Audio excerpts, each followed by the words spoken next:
110 लाख करोड़ 110 लाख करोड़ का बिजनेस करने वाला बन गया है भारतीय state bank. State Bank of India ने जो अपने नतीजे घोषित किए हैं उनमें बताया है कि 110 लाख करोड़ का बिजनेस करने वाला पहला भारतीय बैंक बन गया है एसबीआई। 22,500 ब्रांचेस का एक बड़ा नेटवर्क, किसी भी और बैंक के पास इतना बड़ा नेटवर्क नहीं है। हाँ, कई लोग कहेंगे साहब एचडीएफसी बैंक बड़ा नहीं है। जी हाँ, एचडीएफसी बैंक प्राइवेट सेक्टर में जरूर बड़ा है, लेकिन यहाँ 22,500 ब्रांचेस हैं और वहाँ 10,000 से भी कम ब्रांचेस हैं एचडीएफसी बैंक के पास। और इस बार तो एक और रिकॉर्ड टूटा है। वो रिकॉर्ड क्या है? 20 साल से ज्यादा समय, मोर देन 2 डेकेड्स का जो एनपीए की सिचुएशन थी, पहली बार बहुत शानदार, इतनी अच्छी एनपीए की सिचुएशन कभी नहीं रही है। चलिए बात करेंगे स्टेट बैंक ऑफ इंडिया के नतीजों की, किस तरह से वो नतीजे आए हैं।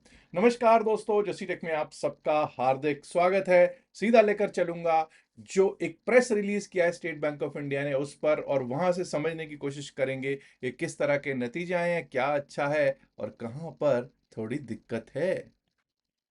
आपके सामने मैंने quarter 1 for the financial year 27 results सामने रख दिया है। प्रेस रिलीज जो कि स्टेट बैंक ऑफ इंडिया ने 7 अगस्त यानी कि शुक्रवार वाले दिन 7 अगस्त 2026 को दिया है।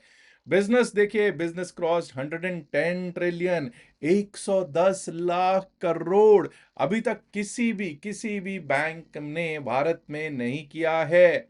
क्यों भाई? डिपॉजिट्स और एडवांसेस 60 ट्रिलियन और 50 ट्रिलियन से भी ज्यादा हो गए। क्या बात है, शानदार। अगर एडवांसेस बढ़ रहे हैं तो डिपॉजिट्स उससे भी ज्यादा है, तो बहुत ही शानदार है। आप देखिए डिपॉजिट्स क्या है। डिपॉजिट्स बेसिकली जो आप वहां पर जमा करते हैं, और एडवांसेस क्या होते हैं? एडवांसेस जो बैंक आपको लोन देता है, आपको मतलब आपको भी देता है, बिजनेसेस को भी लोन्स देता है, और भी काफी प्रकार के लोन्स होते हैं।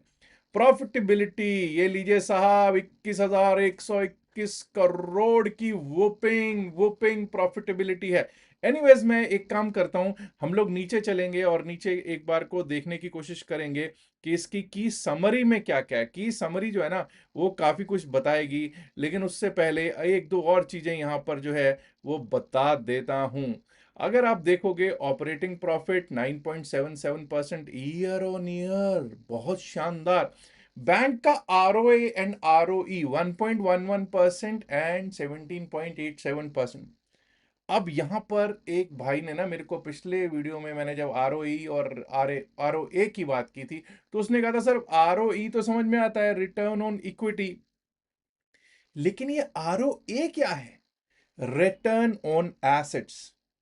किस तरह से कोई बैंक, कोई कंपनी अपने एसेट्स का इस्तेमाल करती है, उनसे किस तरह से रिटर्न लेती है। उनकी देखिए, एसेट्स में क्या होता है, जैसे बैंकिंग है तो उसकी बिल्डिंग्स हो सकती हैं, उसका कोई लैंड बैंक हो सकता है, उसके पास कैश है, या उसके पास जो मशीनरी है उसका किस तरह से इस्तेमाल करती है, वो होता है return on assets. Net interest income increased by 14.88% year on year. जबरदस्त।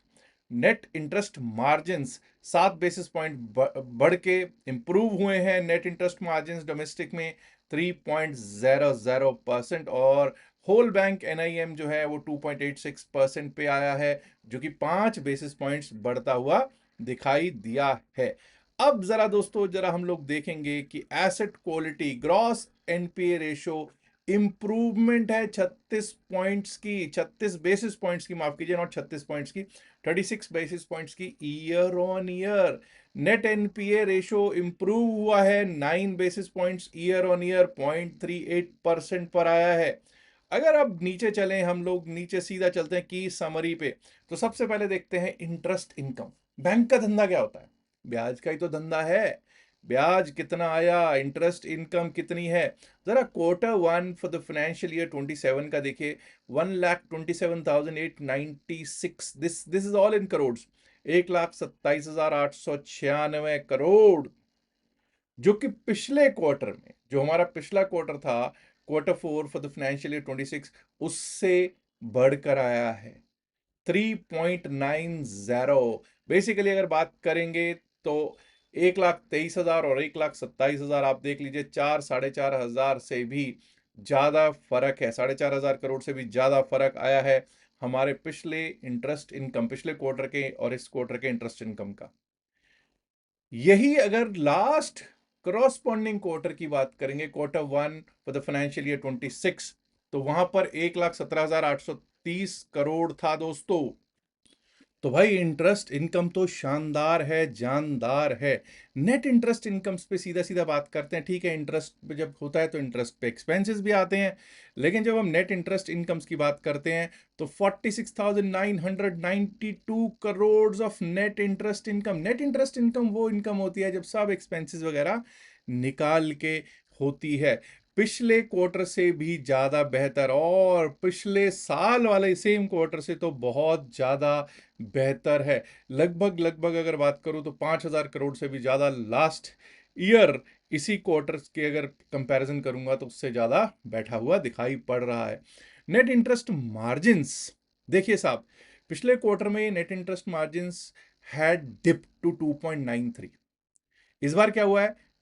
3.00। पिछली बार से बेहतर एक इंप्रूवमेंट हुई है नेट इंटरेस्ट मार्जिन्स में। लेकिन हाँ, पिछले साल के इसी क्वार्टर की अगर बात की जाए तो वहां थे 3.01, which is -1 basis point. That is fine, but quarter on quarter 7 basis point बढ़ता हुआ ये एक अच्छा साइन है, एक अच्छा सिनेरियो बना हुआ है। प्रॉफिट आफ्टर टैक्स पे चलते हैं साहब। लोन लॉस प्रोविजंस देखिए आप, लोन लॉस प्रोविजंस भी क्या हुए हैं। पिछले साल जब हम इसी क्वार्टर को देख रहे थे तो 4,934 करोड़ के लोन लॉस प्रोविजंस थे। इस बार ये कितने रहे हैं? 3,359 करोड़, 3,349 करोड़ हैं। और हाँ, अब जब प्रॉफिट आफ्टर टैक्सेस देखते हैं तो सब कुछ तो देना पड़ेगा भैया। सरकार तो टैक्स लेती ही लेती है ना, आपसे ही नहीं लेती, सब जगह से लेती है, बैंकों से भी लेती है। 19,160 करोड़ जो पिछले साल था इसी क्वार्टर का, इस बार बढ़ के वो 21,121 करोड़ हो गया है। 21,121 करोड़। ऐसे ही अगर पिछले क्वार्टर की बात की जाए तो 19,684, 19,684 करोड़ पिछले क्वार्टर में था, उससे बढ़कर ही इस बार भी रहा है। अब देखिए साहब, सबसे इंपॉर्टेंट चीज आपको मालूम है वो क्या होती है? धंधा होता है, बिजनेस। ठीक है, प्रॉफिट एंड लॉस बहुत अच्छा है, नो डाउट अबाउट इट, लेकिन धंधे की क्या कहानी है, धंधे की क्या कहानी है उसको देखना बहुत जरूरी है। अगर आप बैलेंस शीट की बात करोगे तो बैलेंस शीट क्या बढ़ रही है, क्या नहीं बढ़ रहा है, वो जरा देखना जरूरी है। डोमेस्टिक कॉर्पोरेट ग्रॉस एडवांसेस, पहले तो एडवांसेस देखिए साहब। एडवांसेस मतलब जो बिजनेस के लिए लोन्स दिए, जो होम लोन्स दिए, जो पर्सनल लोन्स दिए, कोई ना कोई लोन दिया, कोई व्हीकल लोन दिया, कोई बाइक लोन दिया। तो डोमेस्टिक कॉर्पोरेट सबसे पहले देख लेते हैं, उसके बाद डोमेस्टिक रिटेल पर्सनल पे भी आएंगे। जो छोटे लोन्स होते हैं डोमेस्टिक रिटेल पर्सनल में आते हैं। तो अगर हम देखते हैं जून 2026 में, सीधा सीधा चलते हैं, ग्रॉस एडवांसेस पे ही देखते हैं, सबको एक ही उसमें कर लेते हैं। इसमें आप देख सकते हैं 50,47,222 crore, 50,47,422 crore, which is a rise, जो पिछले क्वार्टर से भी बेहतर है और पिछले साल वाले सेम क्वार्टर से भी बेहतर नजर आ रहा है। अब अगर हम ये देखेंगे कि डिपॉजिट्स, अब डिपॉजिट्स क्या होता है? डिपॉजिट्स में CASA, current account, saving accounts, heart है, किसी भी बैंक का हार्ट होता है। और यही ये जो डोमेस्टिक कासा है, यही इस बैंक को बनाए हुए है। स्टेट बैंक ऑफ इंडिया का हार्ट क्या है? That is CASA. बेसिकली अगर कार्डियोलॉजी की बात की जाए तो basically this is the heart. तो अब डिपॉजिट्स कासा भी हैं जो बढ़ते हुए दिखाई दे रहे हैं, लेकिन यहां पर एक जरा ध्यान दीजिएगा। लास्ट ईयर जरूर थे 20,68,527 करोड़, 20,68,527 करोड़। इस बार 22,60,926 करोड़। बट प्रॉब्लम देखिए क्या है? पिछले क्वार्टर में क्या था? 22,26,011 करोड़। पिछले क्वार्टर से 0.05% कमी आई है। कासा घटता हुआ अच्छा तो नहीं होता, लेकिन इतने बड़ा साइज है बैंक का कि इससे कोई 0.05% से कोई फर्क ज्यादा पड़ तो जाएगा भाई, फर्क पड़ तो जाएगा। एनीवेज, जो सबसे अच्छी चीज हुई है वो ये हुई है कि lowest NPA ratio in over 2 decades, 20 साल से भी ज्यादा समय में लोएस्ट एनपीए रेशियो दिखाई पड़ रहा है। अगर बात की जाए एसेट क्वालिटी की, तो एसेट क्वालिटी जैसा मैंने आपको बताया lowest NPA ratio in over 2 decades. तो जीएनपीए अगर आप देखोगे तो आपको दिखाई दे रहा होगा एसेट क्वालिटी क्या हो रही है। एसेट क्वालिटी यहां पर भी इंप्रूवमेंट ही दिखा रही है।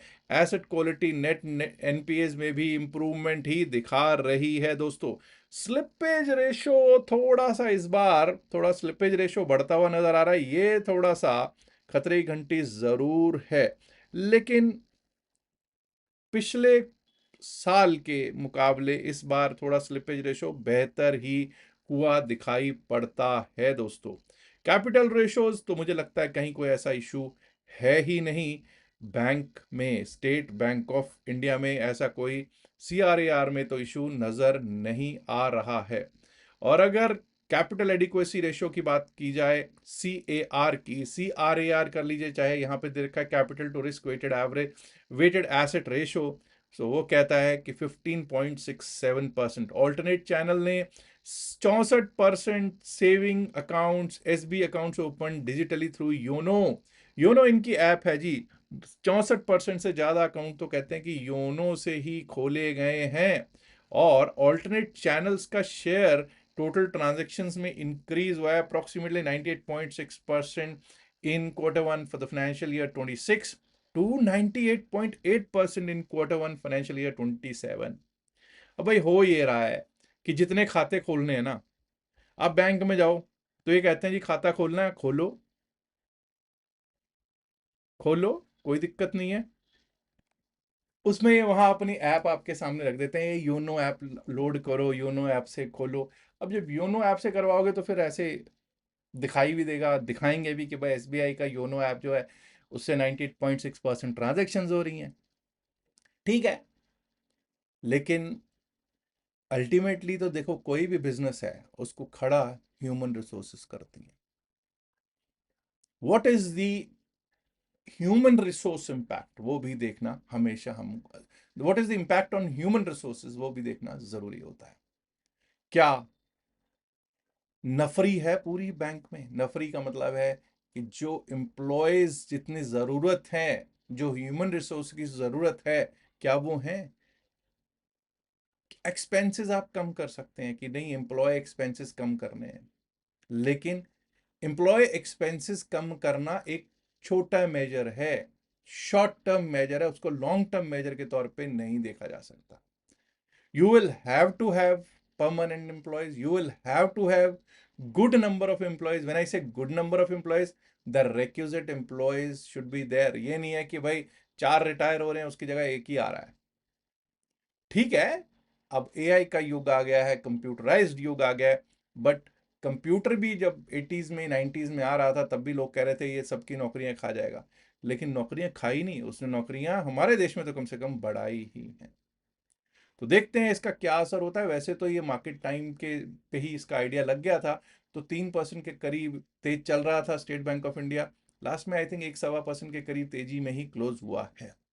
अब आगे देखते हैं कि किस तरह से इसका चाल चलन किस तरह से सोमवार को चलता है, क्योंकि बहुत हैवी वेट है ये भी, ऐसा नहीं है कि हैवी वेट नहीं, this is heavy weight stock in the market. उम्मीद करता हूँ आपको ये पसंद आया होगा हमारा प्रोग्राम एसबीआई के रिजल्ट्स पर। अगर पसंद आया तो लाइक जरूर कीजिएगा, शेयर कीजिएगा इससे अपने दोस्तों के साथ। एंड दोस्तों, अगर आपने अभी तक जसीरेक चैनल को सब्सक्राइब नहीं किया है तो सब्सक्राइब जरूर कीजिएगा। शुक्रिया, नमस्कार, धन्यवाद, गुड लक फॉर मंडे।